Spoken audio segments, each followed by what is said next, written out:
السلام علیکم ورحمۃ اللہ وبرکاتہ. نحمده ونصلي على رسوله الكريم. اما بعد فاعوذ باللہ من الشیطان الرجیم.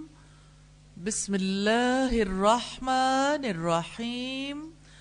رب اشرح لي صدری ویسر لي امری واحلل عقدۃ من لسانی یفقہوا قولی. اللہ تعالیٰ کی طرف بلانے والے لوگوں نے کیسے کیسے انسانوں کو احساس دلایا کہ تم زمین کی مخلوق نہیں ہو. اگرچہ تمہیں مٹی سے پیدا کیا، اسی مٹی میں تم نے جانا ہے، اور اگرچہ اسی مٹی سے تمہیں نکالا جائے گا، اگرچہ یہ زمین تمہارے لیے ہوم لینڈ ہے، تم یہاں پہ رہتے ہو، لیکن تم نے لوٹ جانا ہے. یاد کرو تمہیں ابتدا میں جنت میں بسایا گیا تھا، پھر ایک مقصد کے تحت تمہیں زمین میں آباد کیا گیا، اور اس مقصد کو پورا کرنے کے لیے جہانوں کے بادشاہ نے کیسے زندگی اور موت کو تخلیق کیا. اسی نے فرمایا خلق الموت والحیات لیبلوکم ایکم احسن عملا. اس نے موت اور زندگی کو تخلیق کیا تاکہ وہ تمہیں آزمائے تم میں سے کون سب سے اچھے عمل کرنے والا ہے. انسان جب اس دنیا میں رہتا ہے تو بہت ساری چیزوں کو ان سین محسوس کرتے ہوئے ان سے بے نیاز ہو جاتا ہے. ان سین یعنی جن کو غیبی حقائق سمجھ کر وہ اگنور کر دیتا ہے، جیسے اللہ تعالیٰ کی ذات، اس کے رسول، اس کے فرشتے اور آخرت کے معاملات. اس کو اپنی دنیا میں ارد گرد کے ماحول میں بہت سی ایسی چیزیں نظر آتی ہیں جن میں اس کی شدید رغبت ہوتی ہے، جس کی وجہ سے وہ انہی میں گم ہو جاتا ہے. ان کو حاصل کرنا اور انہی کے ساتھ زندگی بتانا اور انہی کے درمیان رہتے ہوئے چلے جانا، یہی اس کو سب سے بڑی اچیومنٹ محسوس ہوتی ہے. مٹی کے بیٹے کو جہانوں کے بادشاہ کا راستہ دکھانا، اس کا تعلق اس کے پیدا کرنے والے سے جوڑنا کتنا قیمتی کام ہے. لیکن مٹی کا بیٹا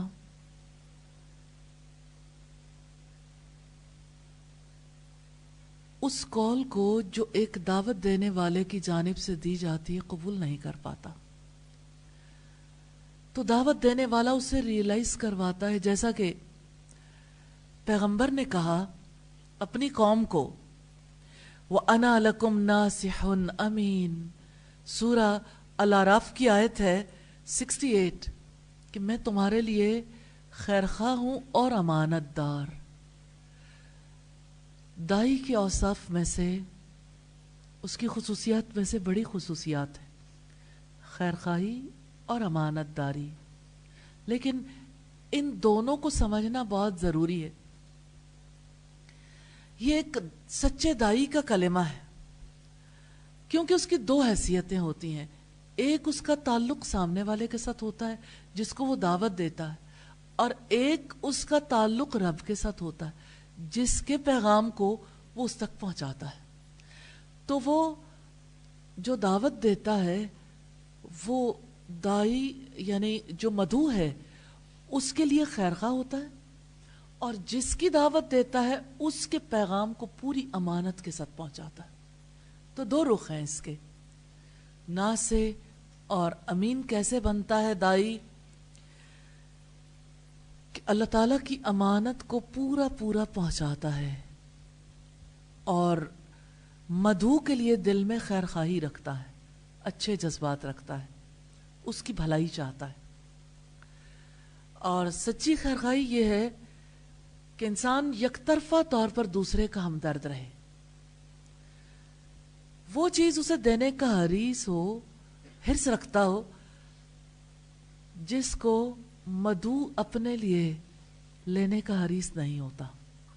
تو ظاہر ہے دینے والا دینا چاہتا ہے, لینے والا لینا نہیں چاہتا, تو کلیش تو ہو جائے گا نا. جہاں ایسا کلیش ہو, ایسے موقع پر مدعو کو بہت غصہ آتا ہے. سارے لوگ ایک برابر نہیں ہوتے. دائی کو مدعو کی بھلائی چاہیے نا. اب یہ بھلائی اور اس کی چاہت اس کے دل کے اندر ہے, وہ خیر چاہتا ہے نا, تو خیر کی یہ چاہت اسے ریاکشنری نہیں ہونے دیتی, وہ صبر کرتا ہے. یک طرفہ معاملہ ہے نا, یک طرفہ ہمدردی ہے. سوچیں جو انسان اپنے ساتھ بھی ہمدرد نہیں ہے, اس کی ہمدردی دل میں رکھنا یہ کتنا بڑا کام ہے. کیونکہ دائی کی زندگی کامیابی اور ترقی کی منزل تک نہیں پہنچ سکتی جب تک وہ خیرخواہی نہ چاہے. دائی کی خیرخواہی اسے مجبور کرتی ہے کہ وہ مدعو کی روش کو نہ دیکھے کہ وہ کیا کر رہا ہے, اس نے میرے ساتھ کیا معاملہ کیا. وہ یہ دیکھے کہ میری ڈیوٹی کیا ہے. ایک ڈاکٹر مریض کے چیخنے چلانے کے باوجود اس کا علاج کرتا ہے, کیونکہ ڈاکٹر کو پتا ہے یہ میرا مشن ہے, یہ میرا پیشہ ہے, اور پیشنٹ کو اس کی ضرورت ہے. اس لیے وہ ہر صورت علاج کرتا ہے تاکہ پیشنٹ ٹھیک ہو جائے. دائی اور مدعو کا بھی یہی رشتہ ہے, یہی خیرخواہی کا رشتہ ہے, یہی ہمدردی ہے. لیکن ہمدردی کا ورڈ ہمیں احساس دلاتا ہے کہ یہ مشترکہ ہوتا ہے, یعنی درد جس کو درد ہے اس کے ساتھ ہمدردی کی جائے. لیکن عجیب بات ہے کہ دائی ہمیشہ یک طرفہ ہمدردی رکھتا ہے, کیونکہ مدعو کو اپنی بیماری, تکلیف اور اپنی لا علمی جہالت کو دور کرنے کا درد نہیں ہے, اس کو یہ احساس نہیں ہے. تو یک طرفہ طور پر اپنے مدعو کی ہدایت کا حریص بننا اس کو کہاں لے جاتا ہے؟ وہ تنہائیوں میں اس کے لیے دعا کرتا ہے. کوئی سچا دائی ایسا نہیں ہوتا جو اپنے مدعو کے لیے دعائیں نہ کرے. پھر وہ سوچتا ہے میں کون سا انداز اختیار کروں کہ یہ بات اس کے لیے زیادہ قابل فہم ہو جائے. اتنا زیادہ یہ جذبہ بڑھتا چلا جاتا ہے, ہمدردی کا جذبہ, کہ وہ زیادتیوں کو بھی نظر انداز کر دیتا. مدعو کڑوا بول بولتا ہے, دائی اسے میٹھا بول سمجھتا, اور مدعو جو ہے زیادتی کرتا ہے, دائی زیادتی کو بھلا دیتا ہے اور اس کی اصلاح کی فکر میں لگا رہتا. اور آپ امیجن کریں مدعو اس کی غیرت پر حملہ کرتا ہے, اور ایسا ہوتا ہے, تو دائی اس کو اپنے وقار کا سوال نہیں بناتا.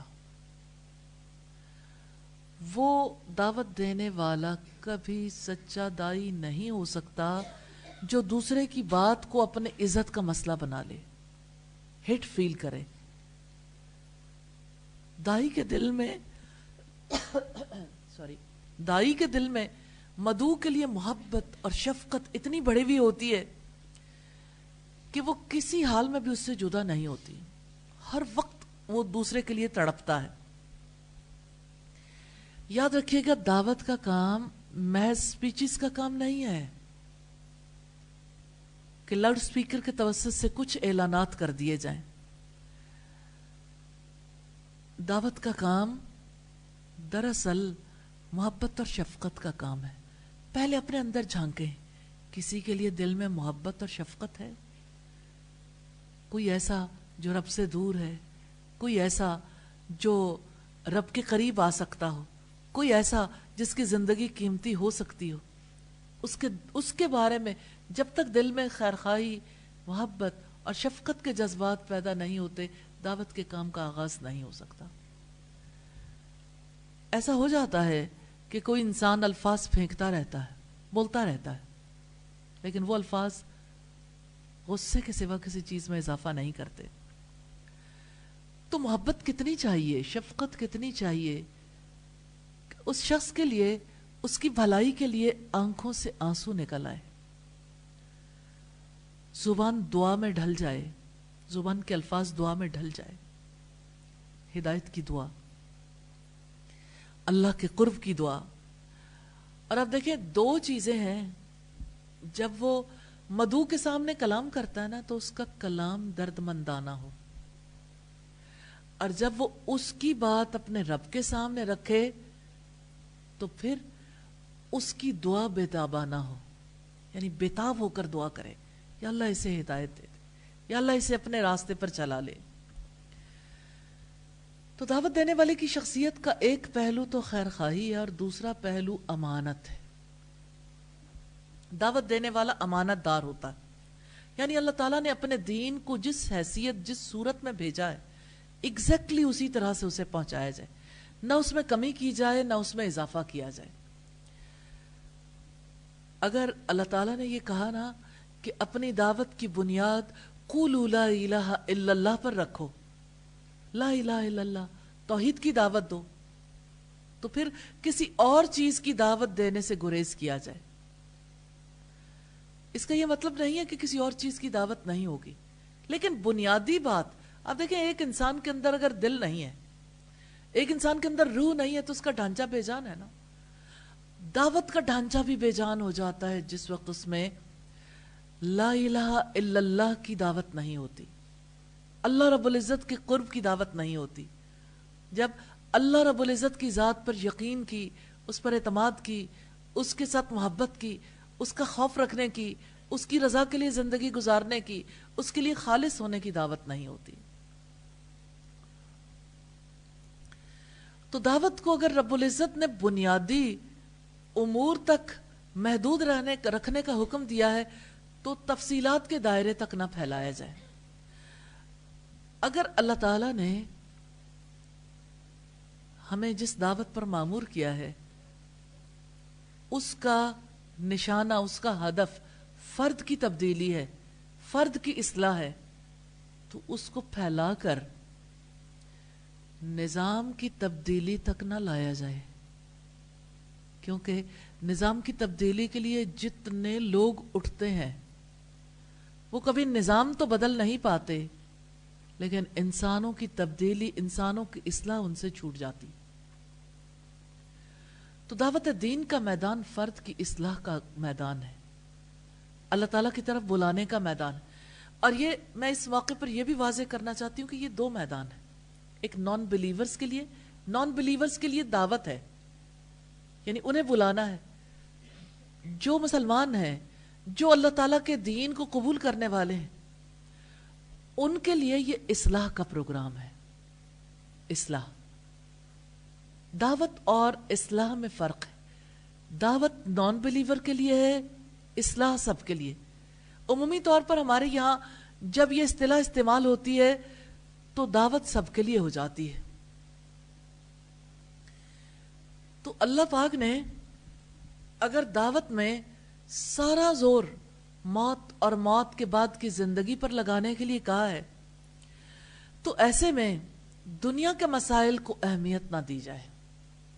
کیونکہ آپ دیکھیں دنیا کے مسائل کو جب اہمیت دیں گے تو اصل دعوت چھوٹ جائے گی نا.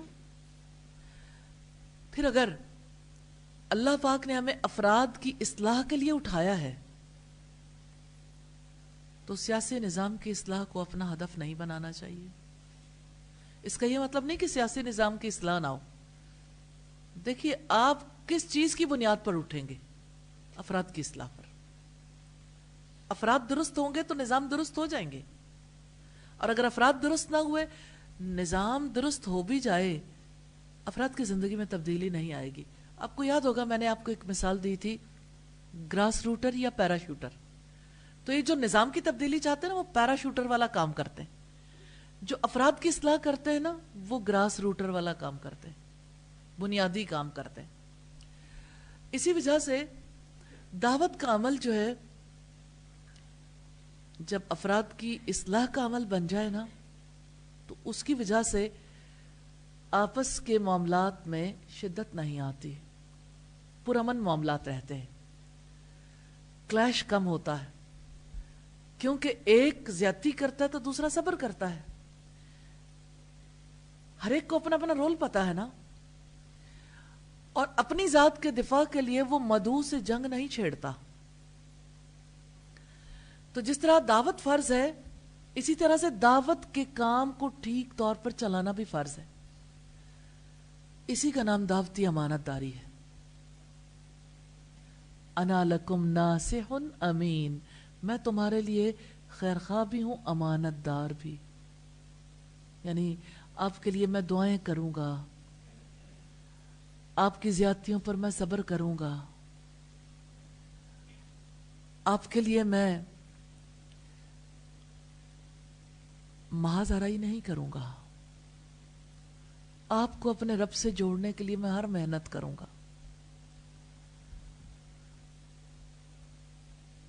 پھر اب دیکھیے، دعوت کے میدان میں کچھ آداب کا خیال رکھنا بڑا ضروری ہے. جیسے سورہ نساء کی آیت نمبر 63 میں فرمایا فَآرِزْ عَنْهُمْ وَعِزْهُمْ وَقُلْ لَهُمْ فِي أَنفُسِهِمْ قَوْلًا بَلِيغًا، کہ ان سے یعنی مخالفین سے اعراض کرو، اوائڈ کرو، اوائڈنس ہونی چاہیے. ان کو نصیحت کرو اور ان سے ایسی بات کہو جو ان کے دلوں میں اتر جائے. تو دائی کے لیے ایک بہت اہم خصوصیت ہے اوائڈنس، اعراض، جس کو سمجھنا بہت ضروری ہے. یاد رکھیے گا، مخالف سے اعراض کرنے کا مطلب یہ نہیں ہوتا کہ اسے اگنور کر دیں. اگنور کرنا اور ہے، اوائڈ کرنا اور ہے. اس کا مطلب یہ ہے کہ مخالف کی ذات سے اعراض نہ کیا جائے، مخالفت سے اعراض کیا جائے. مخالفت سے اوائڈ کرنا ہے، یعنی مدعو کی ہدایت کا مستقل حریص بن کے رہنا ہے، لیکن غیر ضروری بحثوں میں نہیں الجھنا. کیونکہ غیر ضروری بحثیں شروع کی جاتی ہیں، اچھا پھر ایسا نہیں تو ایسا کیسے ہو سکتا ہے، فلاں بات فلاں بات، دنیا میں اتنی تباہی آ گئی، دنیا میں فلاں معاملہ ایسے ہو گیا. کبھی آپ نے دیکھا؟ میں آپ کو ریسنٹ واقعہ ضرور آپ کے سامنے رکھنا چاہتی ہوں ایک، اس سے آپ کو اندازہ ہوگا کہ دعوت کا کام جو ہے کتنا زیادہ ضروری ہے. ابھی قصور میں ایک بچی کے ساتھ ایک سانحہ بیت گیا جس میں اس کی ڈیتھ بھی ہو گئی. سب لوگوں نے اسے اپنے لیے سیاست کا معاملہ بنا لیا. ایسا ہوا نا؟ پھر آج اس بچی کی یاد اور تڑپ کسی کے دل میں نہیں ہے، لیکن لوگوں میں سے کوئی ایسا ہو سکتا ہے جو اس کو اصلاح کا معاملہ بنا لے. جو اسے اصلاح کا معاملہ بنائیں گے وہ تڑپیں گے، اور پورے معاشرے کی بیٹیوں کی حفاظت کے لیے، ان کو اللہ تعالیٰ کے قریب لانے کے لیے، ان کو دین سمجھانے کے لیے، انہیں اپنی زندگی کو اچھے طریقے سے بتانے کے لیے، اپنی حفاظت کرنے کے لیے تیار کریں گے.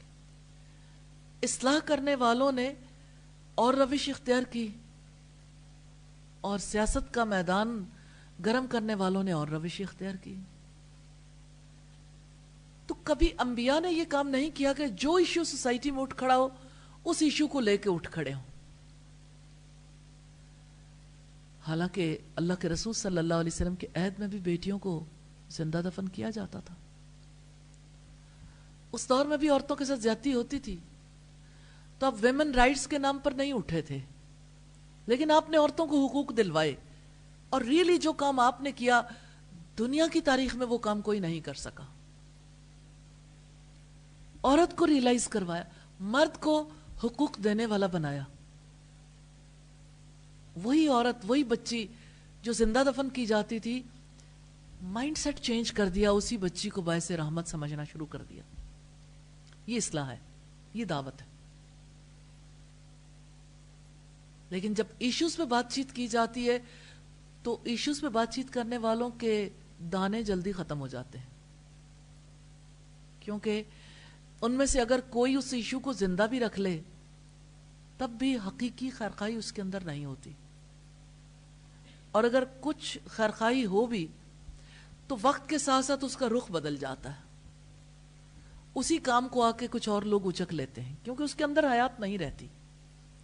یاد رکھیے گا، دعوت کے کام کی زندگی خیرخواہی اور امانت داری کے ساتھ ممکن ہے. اور دعوت کے کام کی زندگی اوائڈنس کے ساتھ ممکن ہے. اوائڈنس اختلاف سے، بحث و مباحثے سے. اعراض مخالفت سے ہے، اعراض انسان سے نہیں ہے. اس لیے جو اعراض کرتا ہے مخالفت سے تو وہ اپنی اصل کوشش یعنی اپنے اصل نقطے تک محدود کر دیتا ہے. دعوت کے میدان میں وہ کوشش جاری رکھتا ہے. دعوت کا کام تعمیری کام ہے، اور جب بھی یہ تعمیری کام ہوتا ہے کچھ لوگ مخالفت کے لیے اٹھ کھڑے ہوتے ہیں. اب اگر ان کی باتوں میں دائی الجھ جائے تو منازعہ ہوگا، الجھ جائے تو تکرار شروع ہو جائے گی. نہ مناظرہ نہ تکرار، پھر کیا؟ اوائڈنس. اسی کو پیس کہتے ہیں. یہی امن کی ضمانت بنتا ہے. جب کوئی تکرار شروع کرتا ہے، مباحثہ شروع کرتا ہے، مناظرہ کرتا ہے، دعوت کا مثبت مقصد کبھی حاصل نہیں ہوتا. اس لیے حکمت دعوت کا تقاضا ہے کہ مخالفین کی ذات کو کبھی نظر انداز نہ کیا جائے. کوئی کتنا بڑا مخالف ہو اس کی ذات کو نظر انداز نہیں کریں گے، لیکن مخالفانہ پروپیگنڈے کو نظر انداز کر دیں گے. پروپیگنڈا. اور دعوت کی اصل مہم جاری رکھی جائے گی. سوچے کوئی دائی یہ چاہتا ہے کہ لوگوں تک بلا کم و کاست اللہ کا پیغام پہنچا دے. جیسے کہ اللہ رب العزت نے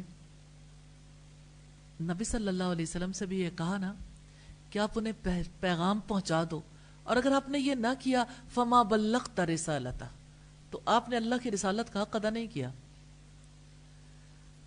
تو قول بلیغ ہے جو ہر دائی کو، بلیغ کا مطلب ہے، اور بالام غین سے ہے نا، بلیغ کا مطلب ہے پہنچنے والی بات. قول بلیغ سے مراد یہ ہے کہ وہ بات جو دل تک پہنچ جائے. اب رکاوٹ کیا ہے؟ کسی کی باتیں رکاوٹ ہے، کسی کا رویہ رکاوٹ ہے، کسی کی دشمنی رکاوٹ ہے. اوائڈ کریں سوچنے سے، اوائڈ کریں الجھنے سے. تو اعراض جو ہے نا، اوائڈنس، اختلاف سے اور بحث و مباحثے سے، مناظرے سے، یہ قول بلیغ کی قیمت ہے. اس کے بغیر قول بلیغ پہنچا نہیں سکتے. تو جو لوگ اعراض کی قیمت ادا نہیں کرتے، قول بلیغ کبھی قول بلیغ کی ذمہ داری کو ادا نہیں کر سکتے. دوسری بات جو رب العزت نے فرمائی، وَعِظْهُمْ، انہیں نصیحت کرو. اب آپ دیکھیے کہ یہاں مخالفت تھی، آپ نے مخالفت ترک کر دی. مخالفت نہیں، پروپیگنڈا کیا کسی نے آپ کے بارے میں، اس کو بھی چھوڑ دیا. کسی نے آپ کے اوپر لوگوں کے سامنے آپ کے امیج کو توڑا ہے، آپ نے اس کو بھی چھوڑ دیا. تو آپ نے مقابلے کا میدان تو چھوڑ دیا، لیکن میدان کھلا ہے. اب آپ اللہ کی بات کر لیں. مخالفت کے ساتھ اللہ تعالیٰ کی بات نہیں پہنچائی جا سکتی.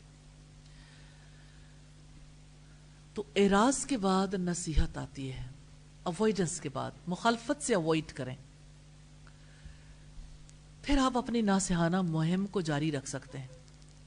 اور نصیحت وہی ہوتی ہے جو خیرخواہی کے انداز میں ہو، جس میں انسان اپنا جگر جلاتا ہے، دل سوزی کے انداز میں نصیحت ہو. جب تک ایک انسان کسی انسان کی تکلیف کو، اس کی تکلیف کی کیفیت کو نہیں لیتا، اس وقت تک وہ اس تکلیف کے حل کے لیے کوئی بات بھی سامنے رکھنے کے قابل نہیں ہوتا. تو عمومی طور پر لوگ کسی کے رویے میں الجھاؤ ہو سکتے ہیں. بھائی الجھاؤ ہے تو آپ نے الجھنا تھوڑی ہے، آپ نے تو اعراض کرنا ہے، بچانا ہے. اب آپ کو صاف صاف نظر آ رہا ہے کہ کسی کا پرابلم کیا ہے، ڈاؤٹس ہیں، کسی کے اندر دنیا کی محبت ہے. اب آپ بات کر سکتے ہیں. اب آپ جب اصلاح کا کام کریں گے تو ظاہر ہے اصلاح کا کام کرتے ہوئے اگر آپ نے دوسرے انسان کی بات کو برداشت کیا جو اپنی برتری اور اپنی عزت کے تحفظ کے لیے مصروف عمل ہے، تو دائی جو ہے اس کا مقصد اپنی برتری قائم کرنا تو نہیں ہوتا کہ میدان خالی ہو تو وہ اپنی برتری قائم کر دے، اور دائی کا مقصد یہ بھی نہیں ہوتا کہ وہ دوسرے فریق کو زخم پہنچائے. جیسے وہ پنجابی میں ایک عجیب سی بات بولتے ہیں کہ فلاں نے فلاں کو پھڑکا کے رکھ دیا. تو دائی کا کام پھڑکانا نہیں ہے، تھڑکانا بھی نہیں ہے. دائی کا کام کیا ہے؟ خیر خواہی. خیر، دائی کتنا عظیم انسان ہے نا، اس کے اندر خیر ہے. خیر کو راستے میں کانٹے دار جھاڑیاں مل گئیں تو آپ کہتے ہیں خیر بچ جائے، خیر پہنچانی ہے. تو جب تک آپ الجھانے والی چیزوں سے نہیں اوائڈ نہیں کریں گے آپ خیر پہنچا نہیں سکتے. تو نصیحت کرتے ہوئے اسلوب سمجھانے کا ہونا چاہیے، مذمت کا اسلوب نہیں ہونا چاہیے. اب دیکھیں جیسے آپ کسی کی مذمت کرتے ہیں نا، کہتے ہیں فلاں کام غلط، فلاں چیز ایسے، فلاں چیز ایسے، فلاں چیز ایسے. جب آپ کسی کو کنڈیم کرتے ہیں تو مدعو کے اندر چھپی ہوئی انا ابھر آتی ہے، اور انا کا جذبہ جب جاگ اٹھتا ہے تو ایک انسان کیا کرتا ہے؟ پھر جھگڑا کرتا ہے، پھر وہ خیر کی بات لینے سے اوائڈ کرتا. تو دائی کی کوشش یہ ہونی چاہیے کہ انسان کے اندر کے ضمیر کو بیدار کرے، نہ کہ انا کو ابھارے. دائی کا یہ فرض بنتا ہے کہ وہ فطرت کی تاروں کو متحرک کرے، اور قول بلیغ یعنی وہ بات کہے جو مدعو کی ضرورت ہے اس کو پہنچائے. تو سوال یہ پیدا ہوتا ہے یہ قول بلیغ کیا ہے؟ دل میں اترنے والی بات. دو طرح کی باتیں ہوتی ہیں، ایک وہ بات ہوتی ہے جو دل میں اتر جاتی ہے، ایک وہ بات ہوتی ہے جو دل میں نہیں اترتی سادگی کے ساتھ.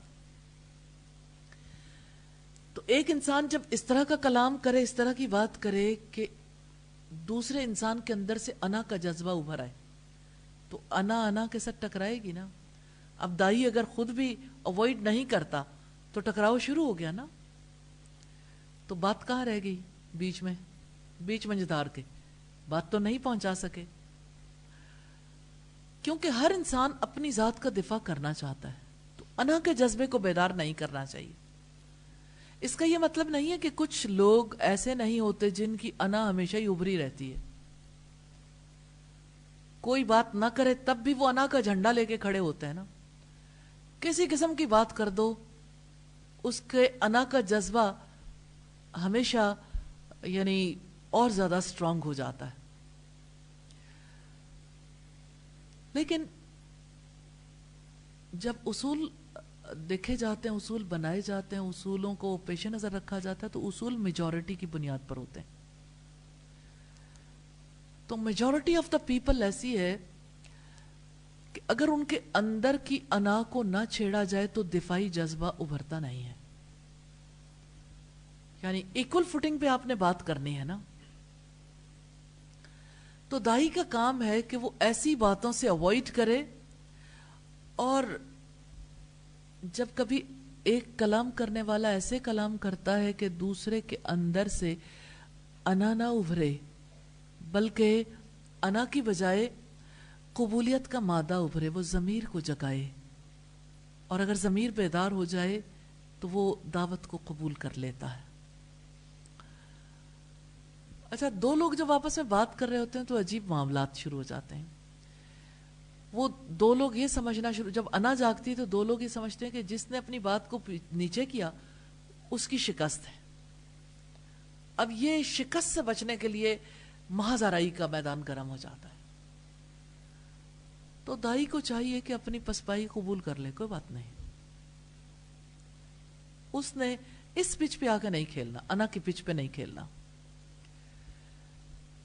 تو کلام کرنے والے کا اسلوب کیا ہو کہ اس کی بات میں مدعو کو اپنے لیے فائدہ دکھائی دے. جب فائدہ ملے گا تو وہ اس کام کو کرنا چاہے گا. اس کے اندر اسے اپنے مستقبل کی تعمیر نظر آتی ہو، ایسی بات سننے والے کے دل میں کسی رکاوٹ کے بغیر اتر جاتی. رکاوٹ انا بنتی ہے. آپ نے انا کو نہیں ادھیڑنا، آپ نے انا کو نہیں چھیڑنا. تو جب کبھی دائی اپنی پسپائی قبول کر لیتا ہے بغیر کسی شرائط کے، کیونکہ اس نے اعراض کرنا ہے نا، اوائڈ کرنا ہے مخالفت سے، اس نے اسے اپنے لیے عزت کا مسئلہ نہیں بنانا، تو دوسرے کے دل میں گنجائش پیدا ہو جاتی ہے، وہ بات سننے کے لیے تیار ہو جاتا ہے، وہ اپنی غلطی کو بھی قبول کر لیتا ہے کہ میرے سے زیادتی ہوئی تھی.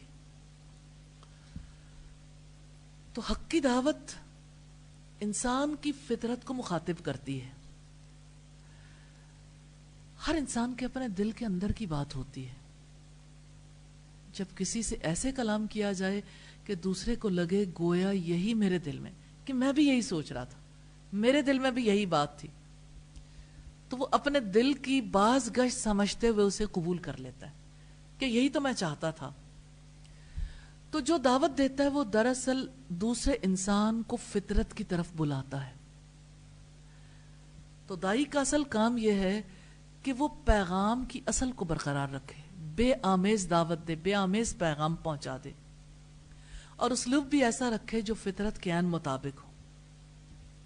دائی اگر ان چیزوں کا اہتمام کرے تو دعوت اس طرح ہو جائے گی جیسے پیاسے کے سامنے آپ گرمی کے موسم میں ٹھنڈا پانی رکھ دیں،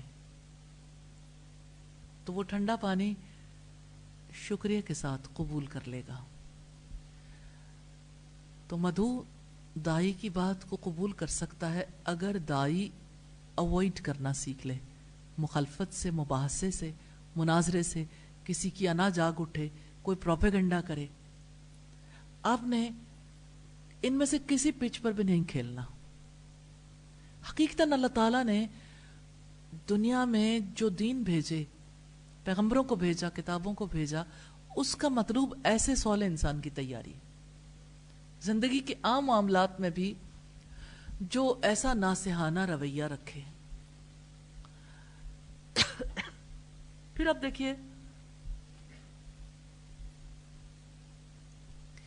جیسے آداب دعوت کا خیال رکھنا ضروری ہے، اسی طرح سے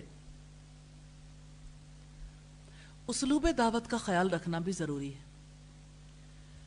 سورہ النحل میں رب العزت کا فرمان ہے، ادعو الی سبیل ربک بالحکمت والموعظۃ الحسنہ وجادلہم باللتی ہی احسن. اپنے رب کے راستے کی طرف حکمت اور اچھی نصیحت کے ساتھ دعوت دو، یعنی انہیں اچھی نصیحت کے ساتھ اور حکمت کے ساتھ بلاؤ، اور ان سے اچھے طریقے سے بحث کرو. بحث کا یہ مطلب نہیں ہے وہ مباحثہ جو مدعو نے چھیڑا. جب آپ بات کرو گے تو بات اس پر بھی ہوگی، وہ ٹاک ہے آپ کی. بے شک تمہارا رب خوب جانتا ہے کہ کون سیدھے راستے سے بھٹکا ہوا ہے، اور وہ ان کو بھی خوب جانتا ہے جو راہ ہدایت پر چلنے والے. اگر تم بدلہ لو تو اتنا ہی بدلہ لو جتنا تمہارے ساتھ کیا گیا، اور اگر تم صبر کرو تو صبر کرنے والوں کے لیے وہ صبر بہت ہی بہتر ہے. اور صبر کرو، تمہارا صبر اللہ تعالیٰ ہی کی توفیق سے ہے. تم ان پر غم نہ کرو، اور جو تدبیریں وہ اختیار کر رہے ہیں ان سے دل تنگ نہ ہو. بے شک اللہ تعالیٰ ان کے ساتھ ہے جو تقوی اختیار کرنے والے اور جو نیکی کرنے والے ہیں. سورہ نحل کی آیت نمبر 125 سے 128 تک کی آیات ہیں. دعوت کا کام ہے، سنجیدہ کام ہے. جانتے ہیں یہ کام کہاں ہوتا ہے اور کیسے ہوتا ہے؟ خیرخواہی کے جذبے کے تحت یہ کام ابھرتا ہے. جو انسان انسانوں کے لیے خیرخواہ ہو وہ یہ کام کر سکتا ہے. خیرخواہی کا جذبہ انسان کو مجبور کرتا ہے، دائی کو مجبور کرتا ہے کہ وہ بندوں کے سامنے اللہ تعالیٰ کی طرف بلانے والا بن کر کھڑا ہو جائے. وہ دوسروں کو اس لیے اللہ تعالیٰ کی طرف بلاتا ہے کہ اس کو یقین ہے کہ اگر میں نہیں بلاؤں گا تو میں قیامت کے روز اللہ کے حضور جاؤں گا تو میں پکڑا جاؤں گا، کیونکہ میری رسپانسبلٹی ہے. تو ایسے میں دائی وہ طرز عمل اختیار کر لیتا ہے جس کے اختیار کرنے کے لیے رب العزت نے حکم دیا، یعنی حکمت، اچھی نصیحت اور جدال احسن، یعنی اچھا مباحثہ۔ حکمت سے مراد لاجک ہے، دلیل ہے، یعنی حقیقی دعوتی عمل وہ ہے جو ایسے دلائل کے ساتھ ہو جس میں مخاطب کے ذہن کی پوری رعایت ہو۔ یعنی اگر کوئی مخاطب کے ذہن کو سامنے نہیں رکھتا، اس کی تکلیف کا اندازہ نہیں کرتا، تو وہ اس کو حق بات نہیں پہنچا پاتا۔ اور مخاطب کے نزدیک کسی چیز کے ثابت ہونے کے لیے کچھ شرائط ہوتی ہیں، اور ہر ایک کے لیے یہ شرائط تھوڑی تھوڑی مختلف ہوتی ہیں۔ ان شرائط کے ساتھ کلام کیا جائے تو اسی کو حکمت کا کلام کہا گیا۔ اب دیکھیے، ایک ڈاکٹر کے ساتھ آپ بات کر رہے ہیں تو آپ کا یعنی آپ کی لاجکس مختلف ہو جائیں گی۔ آپ ایک گھریلو خاتون کے ساتھ بات کر رہے ہیں، آپ کی لاجک ڈیفرنٹ ہو جائے گی۔ آپ ایک بچے سے بات کرتے ہیں، بوڑھے سے کلام کرتے ہیں، تو ہر ایک کے لیے اس کا اپنا ایک سیٹ پیٹرن ہے نا، سوچنے کا ایک انداز ہے۔ اس چیز کو ضرور دیکھیں کہ کسی کے ساتھ گفتگو کس انداز میں کی جائے گی تو اس کے لیے ایکسیپٹیبل ہوگی۔ جب آپ اس چیز کا دھیان کریں گے تو دعوت کا عمل شروع ہو جائے گا۔ اور جس کلام میں مخاطب کی ذہنی اور فکری رعایت نہ ہو وہ غیر حکیمانہ کلام ہوتا ہے۔ ایسا کلام کسی کو دائی کے مرتبے پر رہنے نہیں دیتا، کیونکہ اس کا کلام حکیمانہ نہیں ہے۔ دوسری چیز ہے موعظہ حسنہ۔ موعظہ حسنہ دائی کی بڑی اہم خصوصیت ہے۔ درد مندی اور خیرخواہی کی نفسیات سے کسی کے کلام میں پیدا ہوتی ہے۔ موعظہ حسنہ، اچھی نصیحت۔ آپ اس دائی کو دیکھیے جو اللہ کی عظمت اور اس کے جلال کے احساس سے دبا ہوا ہے، اس کی شخصیت میں اللہ رب العزت کے تعلق کی وجہ سے زلزلہ سا ہے۔ جب وہ اللہ تعالیٰ کے بارے میں کلام کرے گا تو کیا اللہ کی عظمت کی بجلیاں نہیں چمکیں گی؟ اس کے کلام میں بھی وہ چیز نظر آئے گی۔ تو جو دائی جنت اور جہنم کو دیکھ کر اسے دوسروں کو دکھانے کے لیے اٹھے، اس کے کلام میں جنت کی بہاریں اور جہنم کی ہولناکیاں ہوں گی، گونجیں گی۔ گونجیں تو دوسروں کے کانوں تک پہنچتی ہیں۔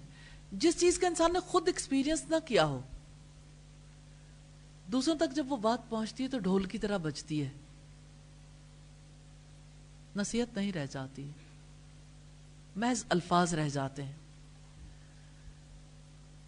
دائی کا کلام کب دلوں کو پگھلاتا ہے؟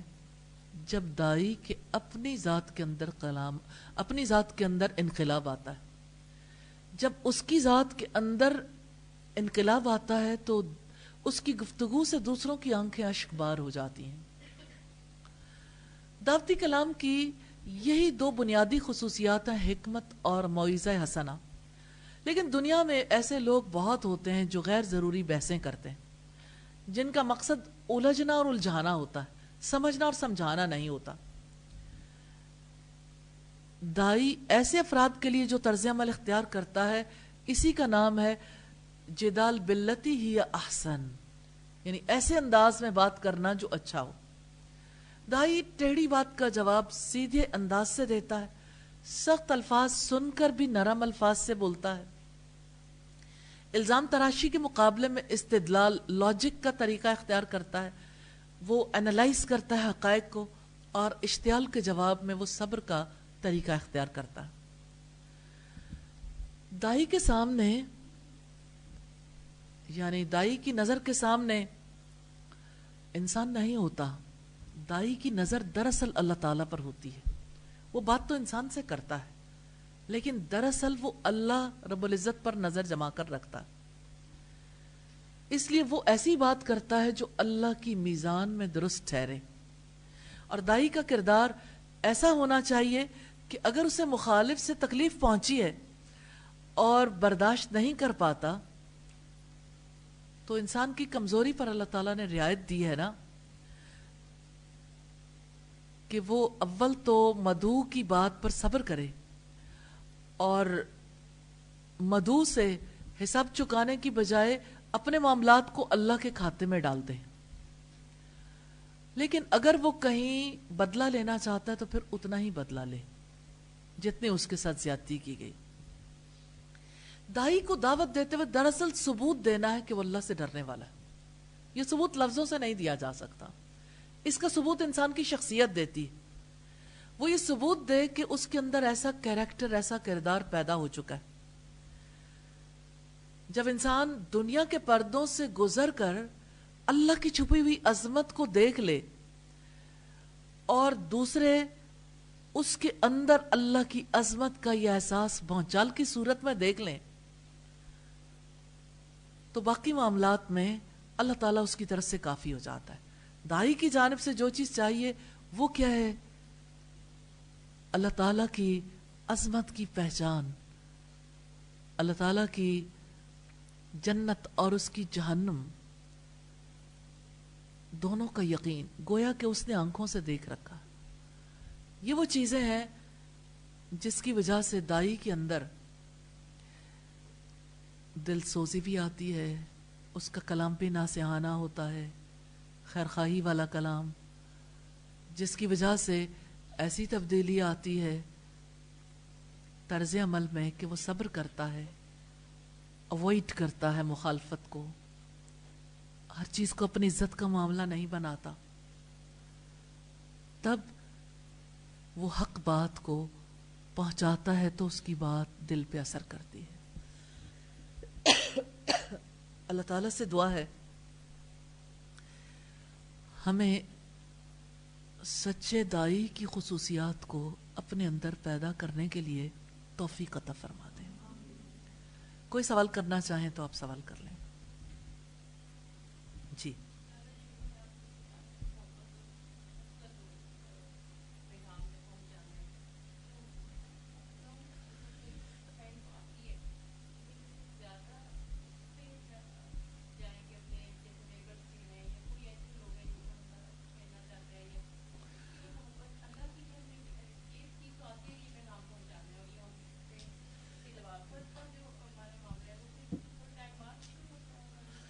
اصل میں تھوڑے ٹائم بعد نہیں، جب دین کی سمجھ آتی ہے نا اور انسان دعوت کے عمل کے لیے تیار ہوتا ہے تو وہ ساری دنیا کے انسانوں کے لیے ہمدرد ہوتا ہے، اسے تکلیف لاحق ہوتی ہے، وہ خیرخواہ بنتا ہے، پھر وہ جہاں کہیں بھی ہو یہ رول وہ ادا کرتا ہے اللہ کی توفیق سے، الحمدللہ۔ اور یہ بنیادی طور پر دوسرے کے درد کو محسوس کرنے کی وجہ سے۔ سب سے بڑا پرابلم یہ ہے کہ انسان یہ سمجھتا ہے کہ دوسرے سارے لوگ بالکل ٹھیک کر رہے ہیں، ہر کوئی اپنی اپنی جگہ ٹھیک ہے، تو جب کوئی اس انداز میں سوچتا ہے جیسے آپ اپنی امی کے بارے میں کیا سوچتے ہیں، ابا کے بارے میں کیا سوچتے ہیں، آپ کبھی سوچتے ہیں کہ ان میں سے کوئی جہنم جا سکتا ہے؟ اگر آپ کو یہ یقین آ جائے کہ اپنے اعمال کی وجہ سے کوئی جنت یا جہنم جا سکتا ہے، جس دن آپ یقین کر لیں گے آپ بےتاب ہو کر انہیں اللہ تعالیٰ کا پیغام پہنچائیں گے۔ آپ کبھی نہیں چاہیں گے کہ آپ کے پیارے اللہ کے عذاب میں گھر جائیں۔ آپ اس طرح سے بھاگو گے جیسے رسول اللہ صلی اللہ علیہ وسلم فرماتے تھے کہ میں تمہاری کمروں سے پکڑ پکڑ کر تمہیں آگ میں گرنے سے بچاتا ہوں اور تم ہو کہ بھاگتے چلے جا رہے ہو۔ تو یہ دائی کا کردار ہے۔ نبی صلی اللہ علیہ وسلم کو بحثیت دائی کے ضرور پڑھیے، دائی انقلاب، کہ آپ کس طرح سے دعوت دیتے تھے۔ ہم چند واقعات انشاءاللہ تعالی آنے والی کلاسز میں ضرور دیکھیں گے، دعوت دین کے واقعات۔ جی